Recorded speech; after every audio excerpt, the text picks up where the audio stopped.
احلى غدوه بقى تتعمل في طاسه كده واحده، وعايزه اقول لك برده تنفع في رمضان تعمليها كده فطار سهل وسريع، مش هياخد منك نص ساعه لو قايمه بقى من النوم متاخره. يلا بينا نسمي الله ونصلي على الرسول ونبدا الفيديو. في طاسه كده حلوه ما تبقاش بتلزق، هنحط فيها كده معلقه من السمنه ومعلقتين 3 من الزيت، وهننزل كده بوحدايه كبيره من البطاطس مكعبات او 2 وسط. عايزين نقلب البطاطس في الزيت كده والسمنه لغايه ما تبقى معانا يعتبر 3 ارباع سوا، يعني يكون واخده كده حروف ذهبي تمام، يعني تبقى قربت خلاص على سوا.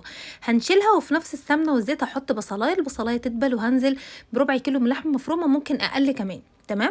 وهنفضل نقلب اللحمه لغايه ما لونها يغير، هنزل بقى بملح وفلفل اسود وبهارات وكمان بابريكا. هسيب بقى اللحمه لغايه ما تستوي تماما، وبعد كده هنزل عليها بالبطاطس اللي انا عملتها في الاول، هديها كده تقليبه ومش كتير عشان ما تتهرش معانا. وبعد كده بقى احط معلقه سمنه تاني عشان كنت حاسه ان هي عايزه سمنه، وكسرت كده 3 بيضات، وهحط بقى البيض كده عليهم على الوش، وحسيت ان هي عايزه بيضايه تاني كسرت بيضايه تاني لان البيض كان صغير.